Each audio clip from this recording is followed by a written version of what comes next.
Assalamualaikum warahmatullahi wabarakatuh. Yang saya hormati Bapak Komari selaku fasilitator saya dan Ibu Indri Haryani selaku pengajar praktek saya. Pada kesempatan ini saya akan melakukan praktek coaching supervisi akademik bersama rekan saya yaitu Pak Sandy. Pada kegiatan ini saya akan melakukan tahap supervisi akademik yaitu praobservasi. Berikut kegiatan praobservasi saya. Selamat pagi Pak Sandy. Pagi Bu Dewi. Apa hari ini sedang sibuk atau sedang senggang waktunya? Alhamdulillah lagi senggang nih Bu. Ada apa ya? Begini Pak Sandy, terkait yang saya sampaikan kemarin bahwa saya akan melakukan supervisi akademik di kelas Pak Sandy. Di kelas 4 ya Pak? Ya betul. Ya. Nah, tujuan dari supervisi akademik ini membantu Pak Sandy dalam mengembangkan proses pembelajaran di kelas nantinya. Jadi sebelum saya melakukan observasi, saya akan berbincang-bincang dulu nih dengan Pak Sandy ya. Boleh. Di kegiatan praobservasi ini saya ingin melihat Pak Sandy itu sudah sejauh mana kesiapan Pak Sandy untuk pembelajaran besok ketika pada tahap observasi. Kira-kira yang Pak Sandy harapkan dari kegiatan praobservasi ini apa Pak? Yang saya harapkan sih bisa saling tukar pendapat, saling Bu Dewi, pengalaman, sharing-sharing lah, supaya nantinya juga dalam proses pembelajaran bisa lebih baik. Oke, baik. Nah, yang ingin saya tanyakan untuk tahap observasi nanti, materi apa yang akan Pak Sandy ambil? Dalam tahap pembelajaran, materi yang akan saya ajarkan yaitu tentang matematika. Materinya penyajian data dalam bentuk diagram batang. Oh, ya, jadi Pak Sandy akan menyampaikan kepada anak-anak tentang materi penyajian data dalam bentuk diagram batang ya Pak Sandy. Nah, untuk tujuan pembelajarannya itu apa Pak Sandy? Untuk tujuan pembelajarannya yaitu menyajikan, menganalisis, dan menginterpretasi data dalam bentuk diagram tabel, diagram gambar atau piktogram, dan diagram batang. Seperti itu. Oke. Nah, untuk observasi besok ini Pak Sandy sudah mempunyai berbagai persiapan pasti ya Pak Sandy ya. Nah, kira-kira persiapan apa yang sudah Pak Sandy lakukan? Yang sudah saya siapkan yaitu terkait instrumen-instrumen pembelajaran, yaitu ada modul ajar atau LKP, kemudian ada LKPD-nya, terus ada evaluasinya, kayak gitu. Oh ya, berarti sudah dipersiapkan ya Pak ya, dari RPP-nya, LKPD untuk anak, dan untuk evaluasinya. Nah, sekarang kalau untuk area pengembangannya itu kira-kira apa yang akan Pak Sandy lakukan? Dari area pengembangannya, untuk pada saat pembelajaran besok, itu tentang menyajikan data dalam diagram batang. Jadi hanya itu aja, tidak ada yang tabel dan piktogram karena itu sudah. Tapi pada saat pembelajaran pasti saya akan ada mengalami kesulitan lah, karena kan anak-anaknya itu beragam, yaitu dari pengetahuannya yang berbeda-beda. Oh, jadi dengan seperti itu untuk karena memang karakteristik anak itu berbeda-beda ya Pak Sandy ya, beraneka ragam. Nah, jadi kira-kira untuk memfasilitasi kemampuan siswa yang beragam itu strategi apa yang Pak Sandy akan lakukan? Dari kemampuan siswa yang berbeda-beda, strategi yang saya akan lakukan yaitu dengan pembelajaran yang sesuai dengan gaya belajar siswanya Bu. Yaitu ada 3, dengan gaya belajar yang visual, kemudian kinestetik, dan auditori. Berarti di kelas Pak Sandy itu ada 3 gaya belajar ya Pak ya. Untuk anak muridnya itu ada gaya belajar yang visual, terus auditori, dan kinestetik. Berarti nanti itu dibagi kelompok seperti apa tuh Pak ya, kalau seperti nanti pembagian kelompoknya? Ketika pembelajaran nanti pembagiannya kita kelompokkan menjadi 3 gaya belajar itu Bu, dan disesuaikan dengan keinginan siswa itu masing-masing. Jadi tidak ada saya yang menyuruh anak ini masuk kelompok visual, masuk kinestetik. Jadi anak-anak yang memilih sendiri. Berarti anak-anak itu nanti akan memilih kelompoknya. Oh, saya di gaya belajar visual seperti itu ya.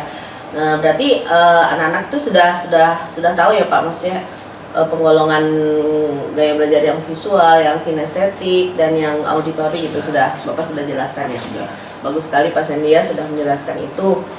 Nah, berarti untuk memfasilitasi keberagaman itu Pak Sendi sudah bisa mengatasinya ya untuk membagi dengan gaya belajarnya. Berarti Pak Sendi itu sudah memunculkan apa itu pembelajaran berdiferensiasi. Hebat sekali Pak Sendi ya. Ulang ya. Untuk persiapan proses pembelajaran di tahap observasi nanti, dalam pemberian materi itu apa yang akan Pak Sendi lakukan? Untuk memfasilitasi dari gaya belajar siswa tadi Bu, dari yang 3 itu, saya akan melakukan nantinya bagi yang siswa dengan gaya belajar visual, yaitu saya akan memberikan sebuah gambar yang dimana isinya data-data yang harus mereka catat atau mereka pahami kayak gitu. Yang kedua, untuk yang auditori nanti akan ada sebuah cerita dalam bentuk audio. Jadi ada suara, hanya penyampaian materinya dalam bentuk suara. Jadi di sana juga ada data yang harus anak-anak catat. Yang ketiga, terkait yang kinestetik, saya memberikan keleluasaan kepada mereka untuk mencari data sendiri, yaitu di luar kelas. Jadi dia boleh ke kelas lain ataupun bertanya kepada orang yang ditemuinya terkait hobi. Rencana saya sih seperti itu. Bagus sekali ya. Jadi nanti dalam kelas itu akan bervariasi ya Pak Sendi dalam pemberian materinya, seperti yang tadi ya Pak Sendi bilang, visual dengan memberikan gambar, kemudian untuk auditori nanti akan seperti mendengarkan gitu Pak ya, dan kinestetik nanti akan keluar kelas gitu ya Pak ya, untuk mencari data di luar kelas ya. Bagus sekali itu Pak Sendi ya, materi yang akan Pak Sendi sampaikan nanti kepada anak-anak. Nah, kira-kira Pak Sendi ini nanti akan membutuhkan bantuan siapa untuk melakukan semua persiapan ini? Untuk melakukan persiapan sih insya Allah ya Bu, tidak membutuhkan orang lain. Insya Allah saya bisa sendiri untuk membuat semuanya. Oke, berarti bisa Pak Sendi lakukan sendiri ya? Bisa. Nah, kira-kira sekarang untuk rencana observasinya itu Pak Sendi kapan bisa untuk melakukannya dengan saya? Paling nanti sih Bu, hari Senin ya. Oh, sesuai dengan ada pembelajarannya kayak gitu. Ya, berarti nanti hari Senin ya Pak Sendi ya, kita akan melakukan di tahap observasi. Nah, baiklah Pak Sendi, terima kasih. Semoga di observasi nanti semuanya bisa berjalan dengan lancar sesuai dengan yang Pak Sendi, langkah-langkah yang sudah Pak Sendi akan terapkan. Terima kasih Pak Sendi. Sama-sama Bu Dewi. Baiklah, demikianlah kegiatan pra-observasi dalam coaching untuk supervisi akademik dengan rekan saya yaitu Pak Sendi.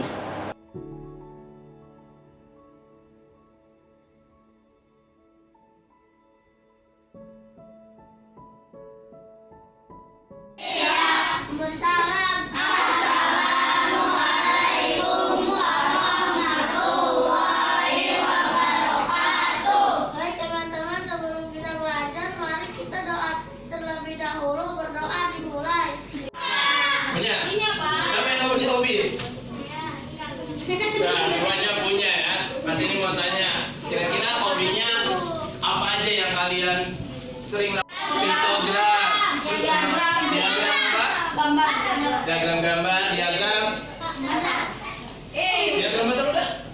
Oke, kita topuk 2, topuk 3, topuk 4, topuk 5. Tiga kelompoknya dari mana? Ya, Pak Sendi akan membagi dengan minat kalian masing-masing. Ya, siapa di sini yang suka dengan melihat visual atau melihat gambar? Angkat tangannya. Siapa yang suka? Angkat tangannya aja nggak apa-apa. Ya. Nanti Pak Sendi akan memberikan gambar yang ada datanya ya, yaitu dengan pembelajaran yang secara visual. Ya, oke. Siapa yang di sini yang suka dengan mendengarkan cerita? Ya, dalam audio, dalam suara.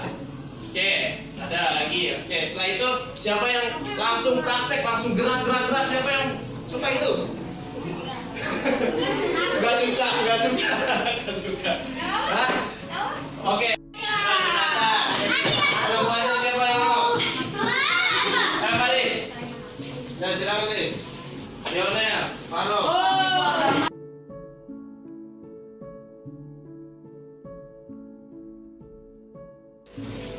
Menurut kalian, mana yang lebih mudah dipahami untuk melihat perbandingan data? Gambar A atau gambar B? Kenapa B? Kenapa B? Tahukah kalian? Saya mau tanya dulu, kenapa B?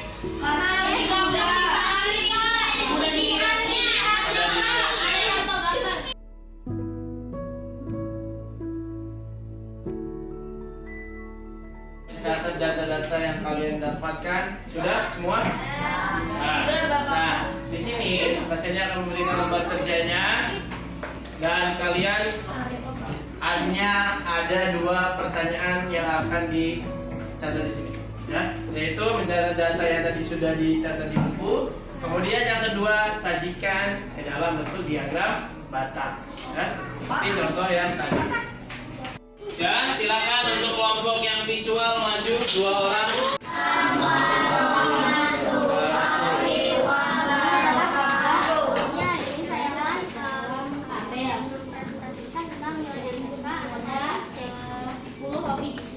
Yang pertama makan, yang mendapatkan nilai makan ada 80, ada 10 siswa. Yang mendapatkan 100 ada 4 siswa. Yang mendapatkan nilai 95 ada 8 siswa. Yang mendapatkan 90 ada 8 siswa. Dan juga yang mendapatkan 70 tentang ada 2 siswa. Ini adalah contoh gambar data dalam tabelnya, dan ini ada diagram batangnya 10 hobi di sini. Yang pertama kasih. Assalamualaikum warahmatullahi wabarakatuh. Masih ada yang kurang bingungnya atau gimana? Sudah? Jelas? Oke, Pak. Ini mau ngecek nih, mau ngecek ya. Kalau kamu katanya udah jelas, sudah paham apa itu diagram batang, gimana cara buatnya, ya. Ini akan memberikan lembar evaluasi. Lembar evaluasinya apa? Untuk mengukur apakah kamu benar-benar sudah paham atau tidak. Jadi mau ngecek nih, mau ngecek ya. Kalau kamu katanya udah jelas, sudah paham apa itu diagram batang, gimana cara buatnya, ya. Ini akan memberikan lembar evaluasi. Lembar evaluasinya apa? Untuk mengukur apakah kamu benar-benar sudah paham atau tidak.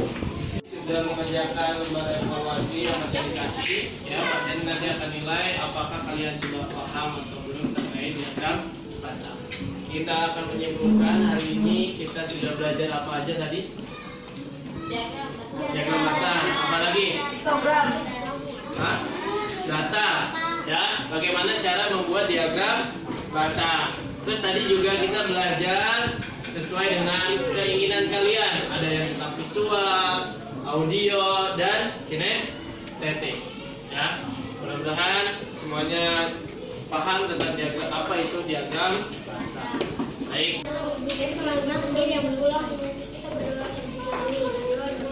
Bismillahirrahmanirrahim.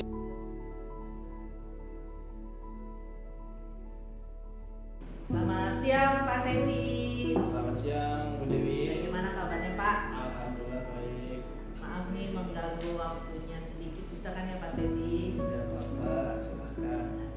Begini Pak Sandy, hari ini kita ada kegiatan lanjutan ya tentang pasca observasi melalui coaching berkaitan dengan praktek mengajar Pak Sandy yang kemarin sudah saya observasi. Nah, dari perbincangan kita ini kira-kira apa yang akan Pak Sandy harapkan? Yang saya harapkan pastinya ada saran-saran untuk perbaikan ketika proses belajar mengajar di kelas paling intinya sih. Iya. Kemudian mau tanya nih, bagaimana perasaan Pak Sandy setelah mengajar kemarin? Bisa Pak Sandy ceritakan? Alhamdulillah untuk perasaan sangat senang karena melihat anak-anak juga aktif, apalagi dengan proses pembelajaran yang berdiferensiasi gitu, sesuai dengan minatnya, ya ada yang visual, estetik maupun yang itu. Jadi perasaannya alhamdulillah senang dan lega gitu. Ya, karena sebelumnya waktu di pra observasi itu kan Pak Sandy juga membuat rancangan RPP yang benar-benar untuk pembelajarannya berpihak pada murid. Nah, sekarang menurut Pak Sandy untuk tujuan pembelajarannya itu apakah sudah tercapai? Untuk tujuan pembelajaran alhamdulillah sudah tercapai. Terkait pembelajaran waktu itu tentang diagram batang, tapi masih ada 1-3 orang yang masih belum tercapai terkait tujuan pembelajaran. Kalau misal pakai skala nih Pak Sandy 1 sampai 10, kira-kira tujuan pembelajaran Pak Sandy diterapkan itu sudah sampai di angka berapa? Untuk skala saya kira sampai 8 ya Bu Dewi, karena tadi untuk ada anak yang masih belum tercapai tujuan pembelajarannya dan juga proses pembelajarannya kan ya masih belum sempurna lah, gitu. Masih harus ada yang koreksi-koreksi, evaluasi seperti itu. Nah, berarti Pak Sandy pengen ya kalau skalanya itu sampai 10. Nah, kalau untuk mau mencapai sampai 10 itu kira-kira strategi apa yang akan Pak Sandy lakukan? Dari skala 8 untuk mencapai 10, insya Allah ya strateginya yang pasti pembelajaran diferensial itu tetap harus berjalan, karena itu pasti berpusat pada murid, kemudian membuat anak-anak juga senang dan semangat belajarnya kayak itu dari gurunya juga yang harus dipertahankan. Dan juga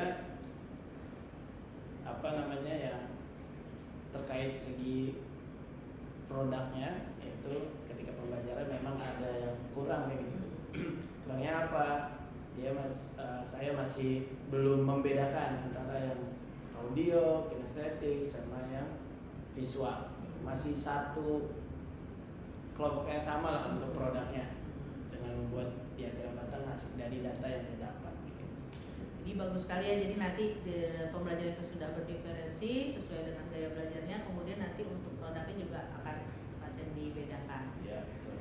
Nah, dari observasi supervisi akademik kemarin itu kira-kira hal-hal baik apa yang nantinya akan Pak Sandy pertahankan dan apa yang harus diperbaiki untuk kedepannya? Hal yang dipertahankan ya tadi yang jelas ya, untuk selama proses pembelajarannya harus secara berdiferensiasi, kemudian semangat belajar gurunya, dan ya membuat anak-anak aktif lah di kelas kayak gitu. Dan juga yang harus dievaluasi atau diperbaiki tadi terkait untuk produk dalam pembelajaran diferensiasinya yang masih hampir sama secara keseluruhan.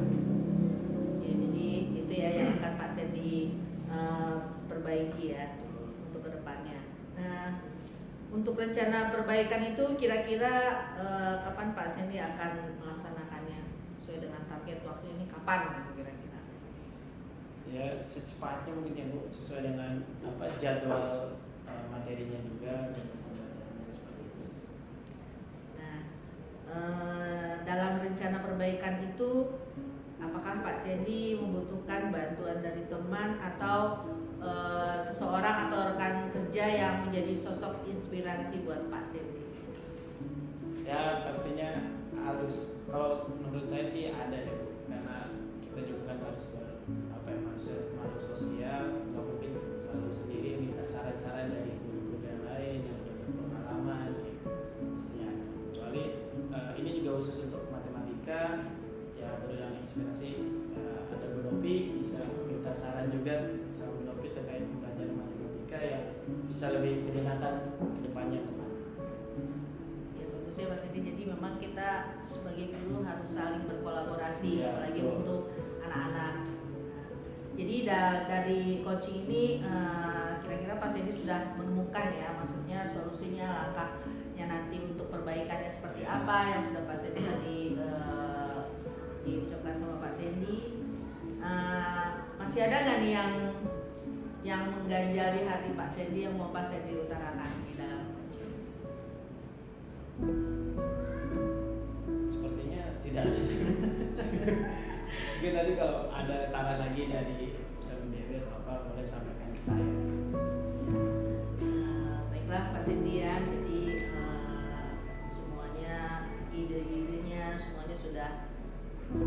sudah digali dari Pak Sandy sendiri. Semoga apa yang Pak Sandy rencanakan ke depannya untuk anak-anak bisa berjalan terus. Dan kita sebagai guru memang harus terus belajar, karena saya juga masih belajar Pak Sandy, jadi kita sama-sama belajar. Jadi sekali lagi dari kegiatan kita dari kemarin pra-observasi, terus observasi, dan kegiatan hari ini yaitu pasca observasi ini, semoga dapat bermanfaat buat Pak Sandy, murid-murid, juga untuk saya sendiri pribadi. Jadi di sini saya mengucapkan terima kasih kepada Pak Sandy atas kesempatan waktunya. Saya juga di dalam hal ini saya juga belajar bagaimana mensupervisi rekan kerja dalam mengajar, dalam untuk coaching. Semoga kedepannya kita menjadi guru yang lebih baik. Terima kasih Pak Sandy.